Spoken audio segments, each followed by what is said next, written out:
Abram então a Bíblia, por favor, no Evangelho de Lucas, capítulo 7. Lucas, capítulo 7, a partir do versículo 11 até o versículo 17. Texto que nos narra o encontro de Jesus com uma viúva na cidade de Naim, na pequenina cidade de Naim, quando esta saía da cidade para enterrar o seu único filho. Este é um texto que apenas Lucas traz como narrativa no seu evangelho. Os outros evangelistas não registraram este episódio, mas é bastante oportuno Lucas fazê-lo porque ele é meticuloso, ele tem uma alma histórica, ele tem um olhar histórico para as coisas e ele quer, de fato, registrar aquilo que é essencial para que os seus leitores possam encontrar em Cristo a imagem refletida do Filho de Deus, o Salvador. Atente a esta porção da Palavra de Deus, que tem muito a nos ensinar. Diz assim o texto, Lucas 7, de 11 em diante. Em dia subsequente, dirigia-se Jesus a uma cidade chamada Naim. Naim significa bela, bonita. Devia ser um lugar muito bonito, na encosta de um morrete, de um monte, na região da Galileia, próximo a Nazaré. De lá de Naim, dessa encosta, dessa elevação, era possível ver a cidade de Cafarnaum. Portanto, era um lugar bastante pitoresco. Uma cidade, um povoado bastante bonito mesmo. E historicamente era bastante relevante também, porque se tratava de um lugar em que no Antigo Testamento coisas de Deus haviam acontecido. Quando a gente lê os relatos, especialmente de Elias e Eliseu, os dois grandes profetas do Antigo Testamento que inauguraram o profetismo no Antigo Testamento, a gente vê Elias e particularmente Eliseu, a partir lá da leitura de 2 Reis, capítulo 4, nós vemos um grande feito do profeta Eliseu nessa região, numa cidade próxima aqui no passado, chamada Sunem. Então, Eliseu, só para a gente lembrar e situar historicamente esse momento, Eliseu, o profeta de Deus, ressuscitou o filho de uma sunamita. E depois você pode ler a história. Foi em Sunem, uma cidade que não existia na época mais de Jesus, mas que era aqui nessa região, próxima a Naim. Interessante isso, quando a gente sabe desse relato, sabe dessa informação e lê o texto, e aí a gente começa a ter uma visão mais iluminada da Escritura. Então, Naim, essa bela cidade, agora parece que tem também feiura, não é? E diz assim, Jesus estava indo para essa cidade e ia com ele os seus discípulos e numerosa multidão. Versículo 12. Como se aproximasse ele da porta da cidade, toda a cidade tinha uma porta, não é? Um lugar de entrada, de acesso. Como se aproximasse da porta da cidade, nesse exato momento, que coincidência! Estou tirando onda, né?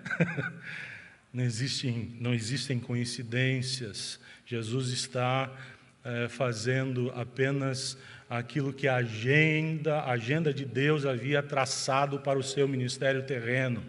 Jesus estava em Cafarnaum e vai até Naim, porque ele tem uma obra de Deus para ser realizada ali. Então, saía pela porta da cidade o enterro do filho único. Lucas faz questão de registrar isso. filho único de uma viúva. E grande multidão da cidade ia com ela. Veja a dificuldade, era uma mulher no primeiro século que não era tida como um ser de grande importância e relevância. O aspecto feminino era muito ultrajado, vilipendiado naquela época. Portanto, era mulher, dependia do braço masculino para ter arrimo, sustentação. Diz o texto que ela era viúva, já não tinha marido, mas tinha um filho moço, era jovem ainda. Portanto, o seu arrimo familiar estava garantido na pessoa do filho. Mas ele morre. Mulher, viúva, mãe de um filho que lhe foi tirado, talvez por uma doença. E ele morre. Que tragédia. Grande multidão está comovida. Era gente conhecida, era povoado pequeno, todos se conheciam. Era uma grande casa, o povoado. Era uma grande família, era uma espécie de clã, era uma vida em comum. E todos estão comovidos com aquele drama de uma mulher, de uma mãe. Mas diz aí o versículo 13 que Jesus, que vinha entrando na cidade, vendo-a, se compadeceu dela. Ele disse: não chores. Jesus fala. E quando ele fala, ele não explica muita coisa. Talvez não seja a melhor palavra, humanamente falando, né? Para se dizer para uma mulher, mãe, viúva, enlutada, terrivelmente necessitada. Não chore. Vou fazer o que então? Não chore. Versículo 14. Chegando-se ele, tocou o esquife. Aqui a gente precisa parar um pouquinho e explicar uma coisa.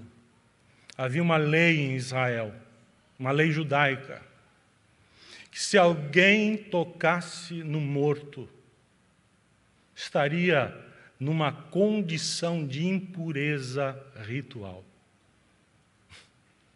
Tinha que se separar, tinha que se resguardar, não podia ter relacionamento com pessoas, porque estava considerado impuro, ritualisticamente falando, segundo as normas da lei judaica.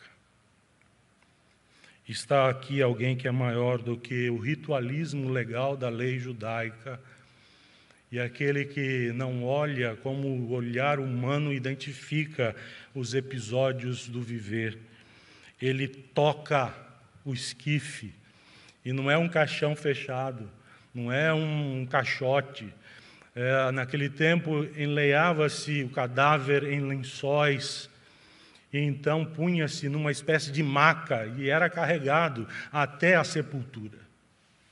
Portanto, por isso, Jesus então toca o esquife para aquele cortejo fúnebre, para os que o conduziam, e diz, e não diz às pessoas, diz ao cadáver: jovem, está aqui alguém que é maior do que tudo, está aqui alguém que tem toda a autoridade no céu e na terra, está aqui alguém que conhece o plano de Deus como nenhum ser humano é capaz de discernir. E eu digo a você, e eu não digo apenas, eu te mando, como Senhor absoluto de vida e morte, como dono de todos os processos históricos da vida humana, eu te mando, levanta-te. Versículo 15, sentou-se, o que estivera morto, estivera passado, e passou a falar, sinal de que está vivo mesmo, está refletindo, está pensando. E Jesus o restituiu à sua mãe, colocou diante da sua mãe, nos braços de sua mãe, que estava certamente do lado. Está aqui o seu filho, está aqui o consolo que você necessita, está aqui a razão de ter paz no seu coração. Está aqui a fonte de sua alegria, está aqui a continuidade dos seus dias, está aqui a chance de uma guinada histórica no viver.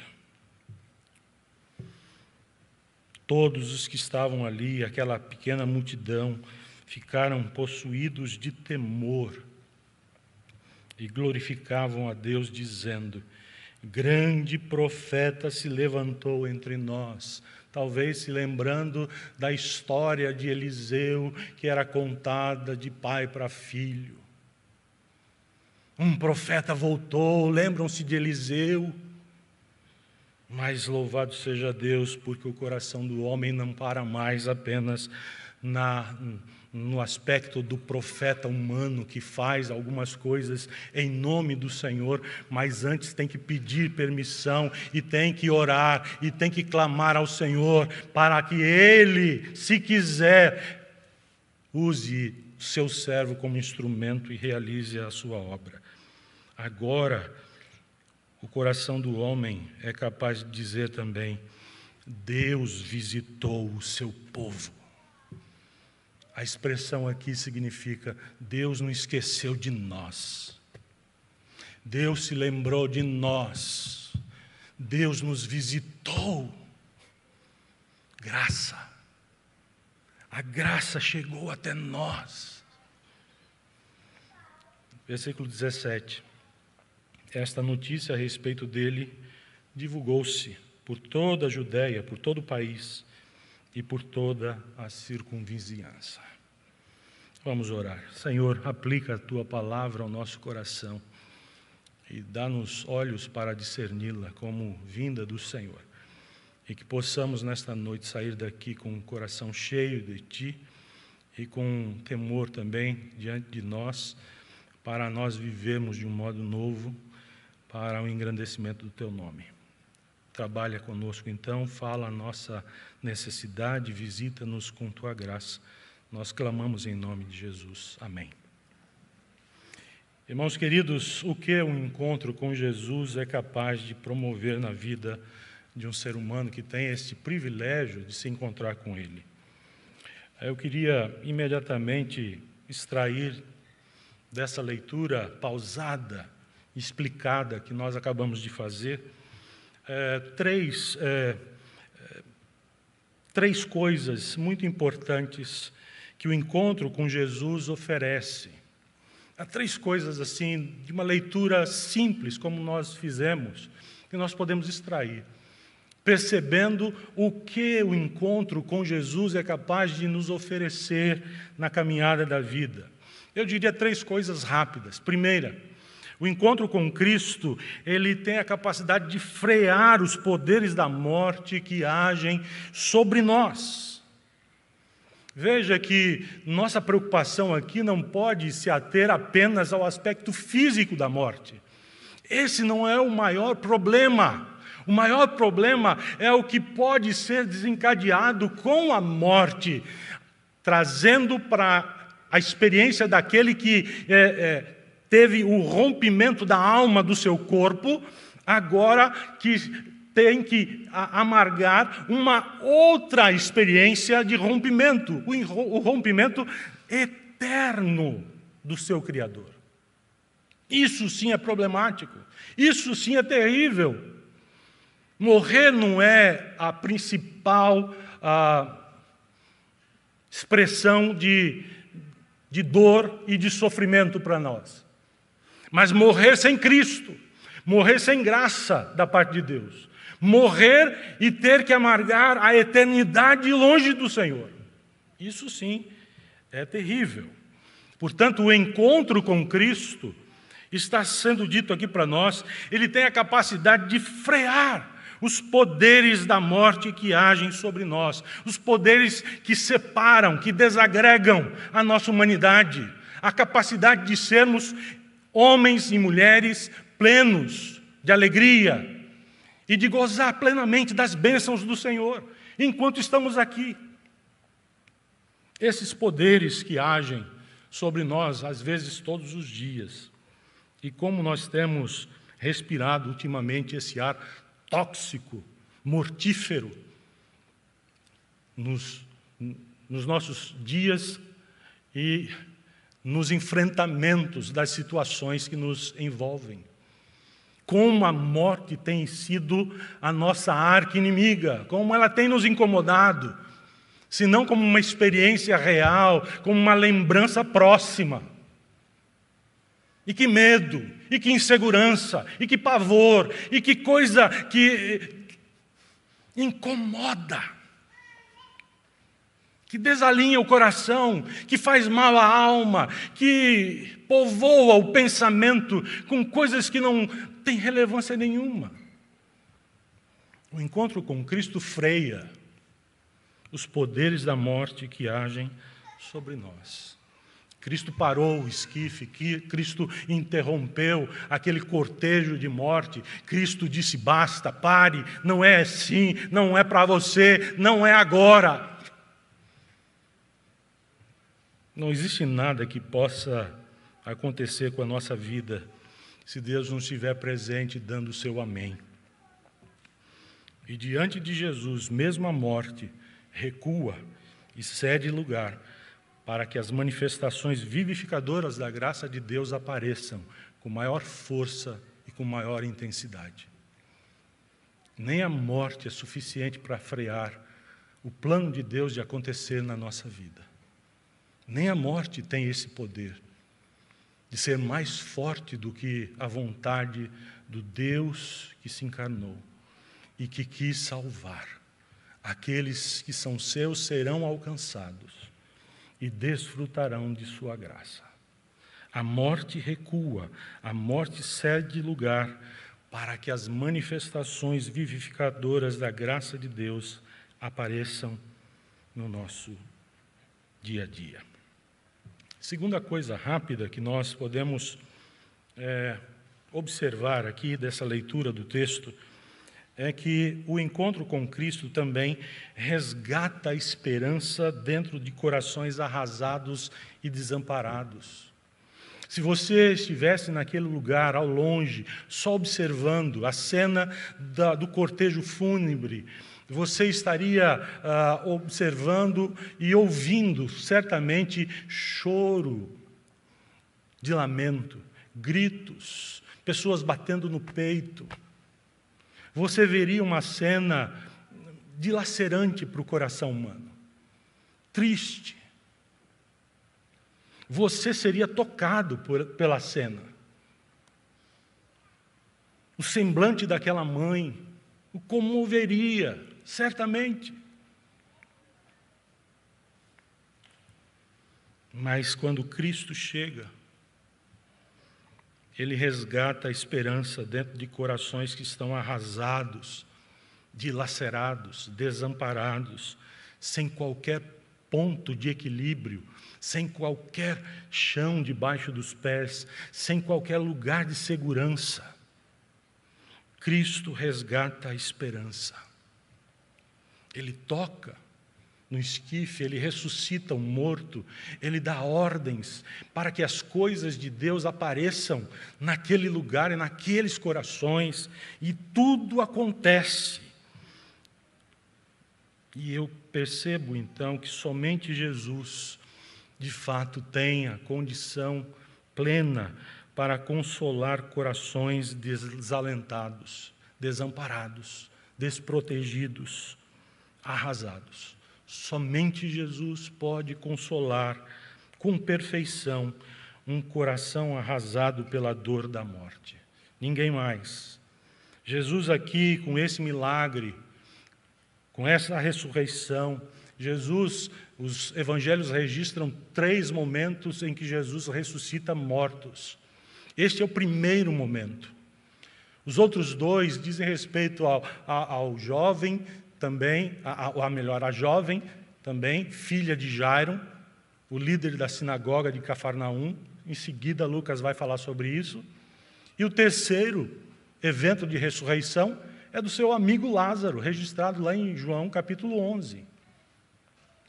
São 3 episódios registrados. Talvez Jesus tenha feito outros tantos. Não sabemos. Mas estes foram escolhidos pelo próprio Deus para serem registrados como santo evangelho, palavra dele, para o nosso coração, porque tem algo a nos ensinar, tem algo que pode nos mostrar um caminho viável de vida de todo dia, para todo dia. Não é só história, é relato revelacional das Escrituras, que deve tocar o nosso coração e deve moldar a nossa conduta e nos guiar na caminhada do viver. Cristo mostra nesse milagre que haverá sempre para o seu povo consolo e esperança, porque este seu povo é alcançado pelo poder de sua graça. É ao povo dele que ele manifesta a sua graça salvadora. E, portanto, o povo de Deus pode ter essa esperança consoladora de que haverá paz para nós. Alegria e não choro, porque nós somos alcançados pelo poder de Deus na graça de Jesus. Mas há uma terceira coisa que rapidamente nós podemos observar desse encontro de Jesus com a viúva de Naim e com este ato miraculoso de ressurreição. É que o encontro com Cristo renova também a convicção da presença de Deus conosco. O encontro com Cristo renova a convicção da presença de Deus conosco. Todos ali começaram a observar, Deus de fato visitou o seu povo, Deus está aqui. E poderíamos dizer, e nós não sabíamos. Deus está aqui, nós não sentíamos nada. Deus está aqui, está agindo, está se mostrando. A graça bafejou o aroma do céu neste lugar de morte, lugar sombrio, trevoso, duro, doído, saudoso, chato, terrível. O encontro com Cristo renova a convicção da presença de Deus na nossa história. Quando nós temos a oportunidade de um encontro com Jesus, devemos aproveitá-la. Porque o encontro com Jesus abre portas, revela que Deus não está enclausurado e escondido na fortaleza do seu céu, de que Ele não é um ser tão afastado de nós, que não saiba o que está se passando conosco aqui na terra. Pelo contrário, quando nós temos um encontro com Cristo, percebemos que Deus não está lá na fortaleza do seu céu apenas, mas Ele está também conosco e se importa com a nossa vida, porque conhece de perto as nossas realidades, sabe da intensidade da dor, sabe da gravidade do problema, sabe da intensidade do choro, sabe do coração desalinhado, de como as coisas estão ruins. Ele sabe que há um peso na alma, Ele conhece as noites insones, Ele sabe da preocupação que não recua, Ele sabe do temor noturno e diário, Ele sabe do casamento estragado, da traição, Ele sabe da imoralidade, Ele sabe da falcatrua, Ele sabe da desonestidade, Ele conhece os nossos caminhos. Ele sabe da doença que eu ainda não sei. Ele sabe. E Deus não é um ser apático. Não é. Ele se importa com a nossa vida. Diante disso, duas coisas aparecem. Primeiro, o nosso coração se enche de temor por causa do discernimento da presença de Deus no lugar onde nós estamos. Jesus estava ali e, de repente, aquelas pessoas perceberam: Deus está aqui. Deus está aqui. Temor. Segunda coisa, quando nós temos a renovação de nossa convicção de que Deus está no lugar onde nós estamos, nós passamos a engrandecer o nome do Senhor em nossa história. Cristo torna-se Senhor da nossa história. E nós começamos a discernir com propriedade, a compreender aquilo que Ele está fazendo em nossa vida a cada dia.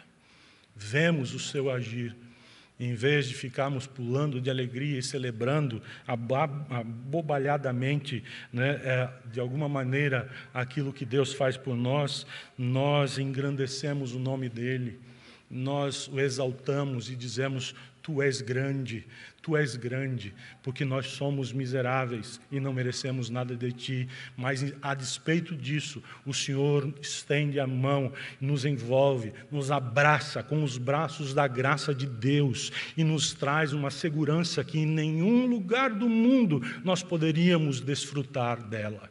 Só em Ti, Senhor. Obrigado, porque a Tua presença está aqui e isso traz temor ao meu coração. E temor significa: eu não vou mais viver do mesmo jeito. Eu não posso mais viver de qualquer jeito. Há um Deus que está aqui, onde eu estou. E se Deus está aqui, eu não vivo de qualquer jeito. Eu não faço de qualquer jeito. Eu não me relaciono de qualquer jeito. Eu não busco os meus jeitinhos.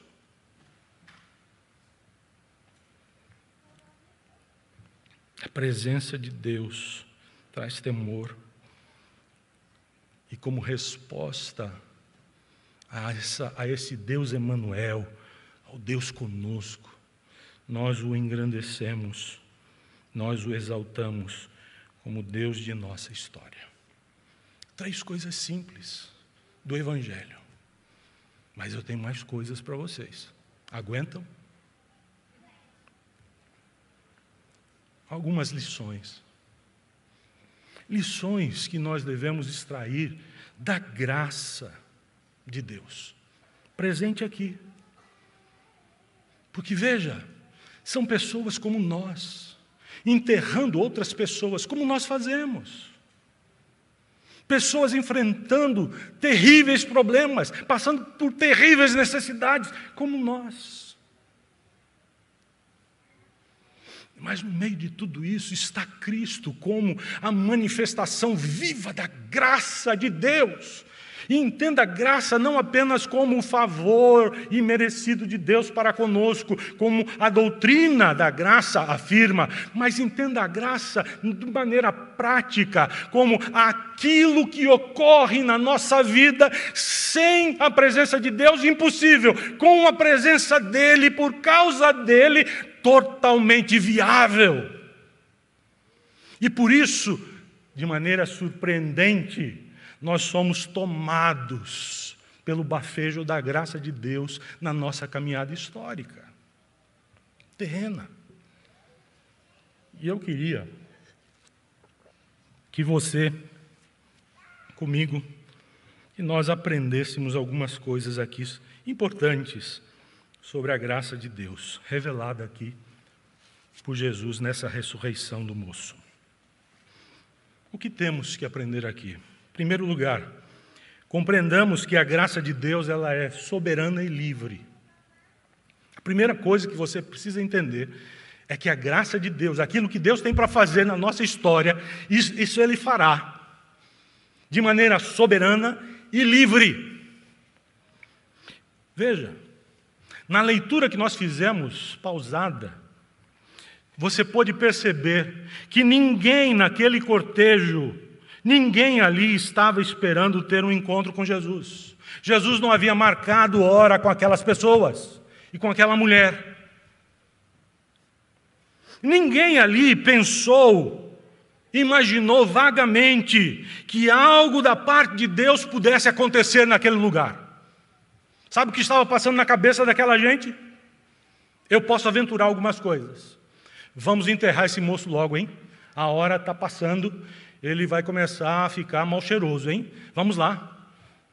Está muito lento esse negócio. Vamos lá. E agora o que a gente vai fazer com essa mulher? Mais uma para a gente sustentar? A cidade não é próspera, não é um grande centro. Pelo contrário, é uma aldeia pequenina, é gente pobre, gente que custa ganhar o pão, que tem dificuldades já na vida. E agora? O que a gente vai fazer com essa mulher? Ninguém estava pensando, Deus vai aparecer aqui. Jesus, o Nazareno, ele virá até nós. Ninguém pensava isso. Ninguém nem mesmo havia notado a presença de Jesus que estava entrando na cidade.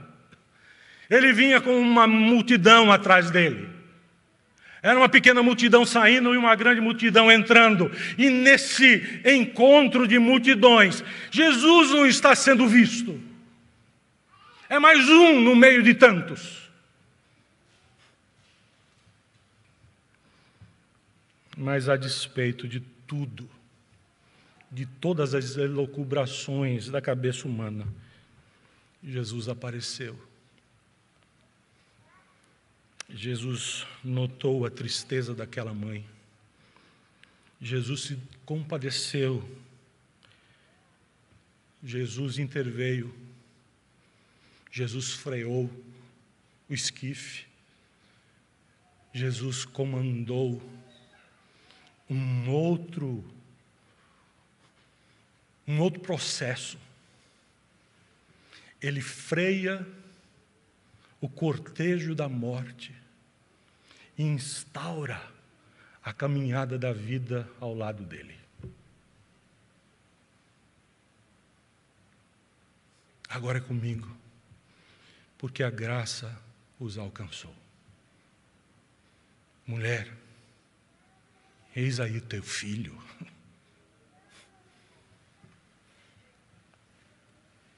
Segundo lugar, segunda coisa que devemos aprender como lição para a nossa vida. Primeira, a graça de Deus é soberana e livre. Ela não respeita a nossa agenda. A graça respeita a agenda do céu. Segunda coisa que devemos aprender sobre a graça de Deus, ela é poderosa e plena. Ela é capaz de nos alcançar em nossas mais profundas misérias, nos nossos mais profundos abismos existenciais e em nossas mais terríveis necessidades e impossibilidades, transformando tudo, todas as nossas experiências de vida, e estabelecendo novos caminhos e novas experiências para nós. A graça é capaz de fazer isso. Jesus freia o cortejo fúnebre, ressuscita um moço morto, reintegra-o à sua mãe, e agora não tem mais sepultamento, não tem mais cemitério. Vamos para a cidade agora, de novo, vamos entrar juntos. Vocês estavam saindo vazios e solitários, mas vão reentrar em suas casas, na minha presença e na minha companhia. Que graça maravilhosa de Deus! Traz Cristo para perto de nós e para dentro da nossa realidade. Graça maravilhosa, sublime, que deve ser exaltada. Terceira lição que devemos aprender. A graça não é apenas soberana e livre. A graça não é só poderosa e plena. A graça também é esperançosa e abençoadora. Ela liberta a nossa alma dos mais terríveis problemas, das mais terríveis dificuldades, das masmorras do sofrimento e nos faz perceber que a finalidade última de nossa vida não está na amargura do sofrimento terreno, mas na doçura da benignidade de Deus, que nos promete em Cristo as delícias do seu céu. Estava lendo esses dias uma frase de John Piper a respeito da obra de Cristo, e ele disse assim: ainda que Satanás, dentro dos limites que Deus lhe impôs, tenha certa participação em nosso sofrimento e morte, ele não tem a palavra final. A palavra final é da graça, não é de Satanás. A palavra final não está com a morte, mas com a vida. A palavra final não é sepulcro, cemitério, é ressurreição, é vida. A palavra final não está na terrível experiência do abandono, mas na gozosa e sublime experiência da comunhão com o Eterno. Que aplicações podemos trazer para a nossa vida? Vivida debaixo da orientação do Evangelho. Isso aqui é Evangelho. Você sabe que Evangelho significa boa notícia da parte de Deus para nós. Mas não é apenas uma boa notícia para a nossa cabeça. É uma boa notícia que revoluciona o nosso mundo interior e que muda e molda a nossa conduta no dia a dia. Aqui nesse mundo, nessa terra vil, difícil, dura, às vezes chata.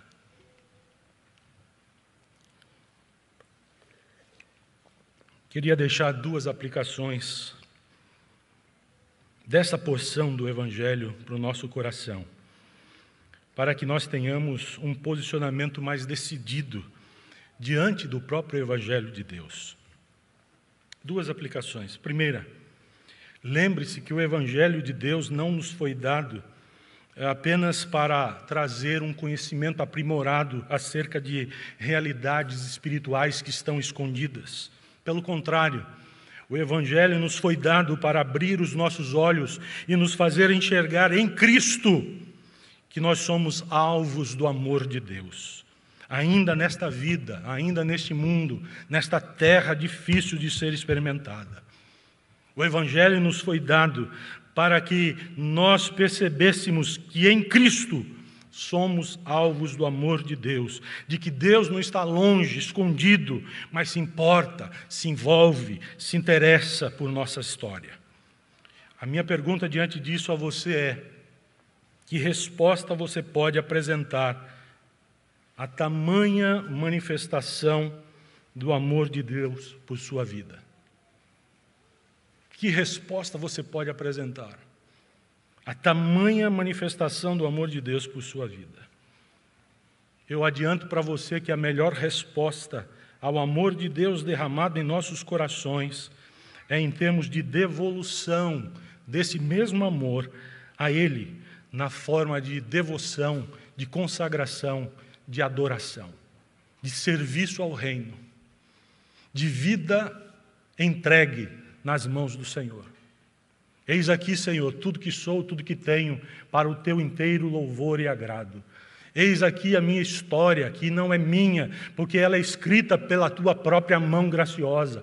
Eis aqui, portanto, o produto da tua graça, para o teu louvor, para o teu engrandecimento, para que Cristo seja reconhecido entre os homens, para que o Evangelho ganhe ainda mais largueza na vida humana, se esparrame pelo mundo, para que as fronteiras do teu reino se expandam cada vez mais. Senhor, está aqui a minha vida. Eu não quero mais viver para mim mesmo, eu quero viver para ti em primeiro lugar.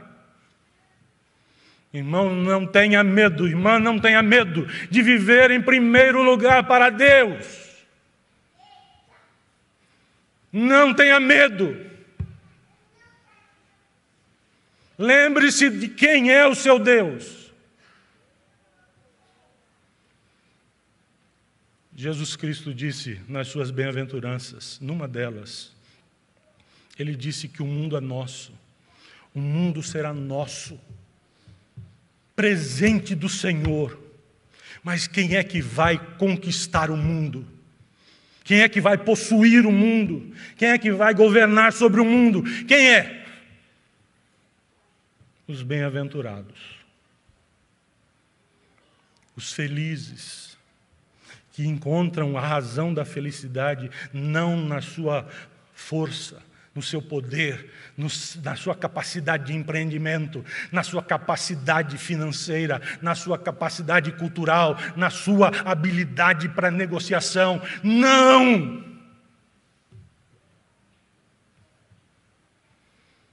Jesus disse: bem-aventurados os mansos, porque herdarão a terra. Herança não se conquista. Herança se acolhe, se recebe. O mundo não é do diabo, o mundo não é dos homens, o mundo é de Deus.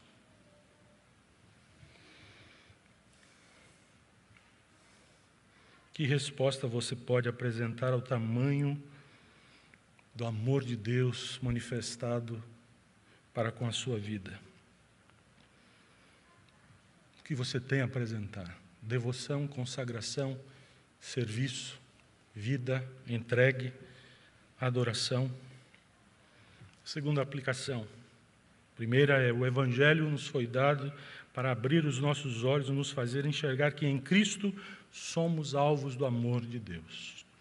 Segundo lugar, segunda aplicação, ainda em relação ao Evangelho.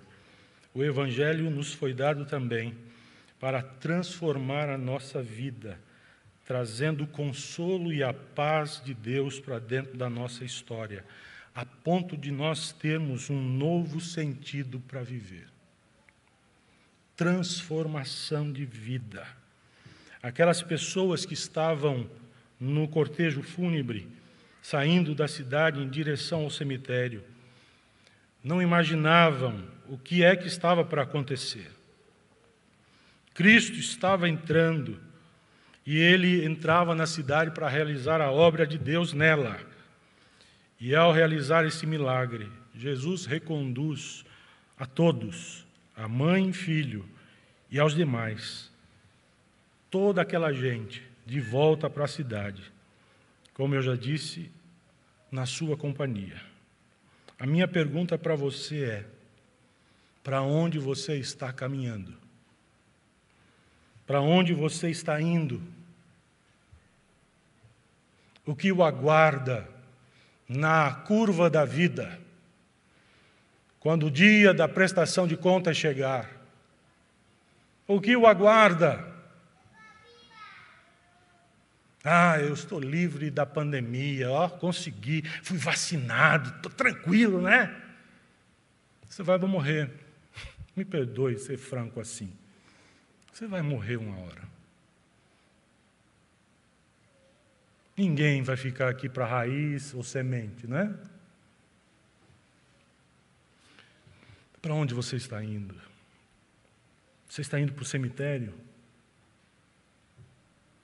Há uma vida nova para ser desfrutada com Jesus. O Evangelho nos chama a viver com Jesus. Não é só para Jesus, é com Jesus Cristo, com Ele. E viver com Jesus é viver novidade de vida a cada dia. É não se conformar com a mesmice da nossa condição humana. É buscar mudança, transformação. Meu querido irmão, minha querida irmã, uma vida para ser desfrutada na presença de Jesus. Mas é preciso que mudanças ocorram dentro de nós. Mudanças precisam acontecer em você por causa do Evangelho e por causa do encontro com Jesus. Meu desejo sincero é que Deus traga a luz do céu para perto de você, para que você veja, e vendo possa crer, e crendo possa ser alcançado pela graça que transforma. E transformado, você se transforme também, seja também um altar vivo na sociedade que está se decompondo. Que você faça a diferença, que a luz do céu brilhe por seu intermédio. Que Deus abençoe sua vida. Vamos orar novamente? Oremos. Senhor, obrigado pela Tua palavra, pelo Evangelho da graça, porque em Cristo nós somos alcançados por Ele e por Cristo nós temos vida em Teu nome. Obrigado, Senhor, porque falas conosco e molda a nossa vida para o Teu inteiro louvor. E isso, de fato, traz alegria e contentamento ao nosso coração e nos dá um sentido maior para viver. Obrigado pela esperança que temos por causa de Jesus e daquilo que Ele fez por nós na cruz do Calvário. Louvado seja o Teu nome, Senhor. Fica conosco. Dá à Tua igreja a chance de ser um povo fiel e zeloso de boas obras aqui nesta terra. E que demonstre de maneira viva que Tu és um Deus que age, um Deus que atua, um Deus soberano, livre, poderoso, pleno, mas que conhece a nossa realidade e intervém de maneira pronta e direta, trazendo as realidades do Teu céu e o caráter de Cristo para a nossa história. Te louvamos assim, em nome dEle, o Cordeiro de Deus, para a glória do nome dEle, para a alegria do nosso coração. Amém.